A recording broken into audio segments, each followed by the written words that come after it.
Alright, what's up guys? Welcome to another video. This one is going to be massage gun tip number 2. And this one we're going to talk about muscle gradients or kind of pressing gradients when you're using your massage gun and how you can kind of use it to better or get more relief out of it, sort of thing.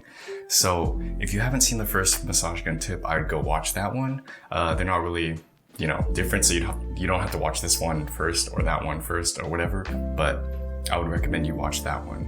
So this one is about pressing gradients. So when you massage your muscle, you don't typically want to go at one single gradient the whole time. I mean, you can, but it's a good idea to mix them up. So I would start on one end of the muscle very lightly, and then as you push down to the other end of the muscle, you'd gradually press harder and you would go stronger and you would press in more.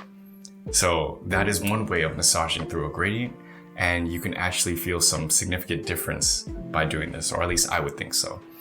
So that's the first thing in terms of gradients. The second gradient I would recommend is if you watch the other video and you know about knots, you find kind of like a tight point in any part of your body and you know where it is, I would recommend that you massage along the gradient until you hit the knot. So you would start light and then gradually press harder, and go inwards more until you get to the knot area. And around the knot area is where you should be pressing the hardest, but you should also go slightly, slower. So that's the third tip about the gradient. You can do gradient by pressing harder, but you can also press in a gradient in terms of speed. So you can start slow and then get fast, or the one I would recommend is to start fast and then go slower.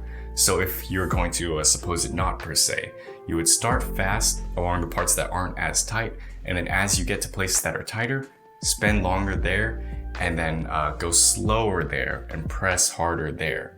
So you're kind of pinpointing that location, squeezing it out, and then kind of adjusting the pressure you're applying in terms of that speed or pressure or whatever. But yeah, try that out. I'm sure you'll feel a difference. And then if you guys have any questions or you want me to do any other videos, please leave them down in the comments below, subscribe, etc. I'll see you guys in another video. Peace.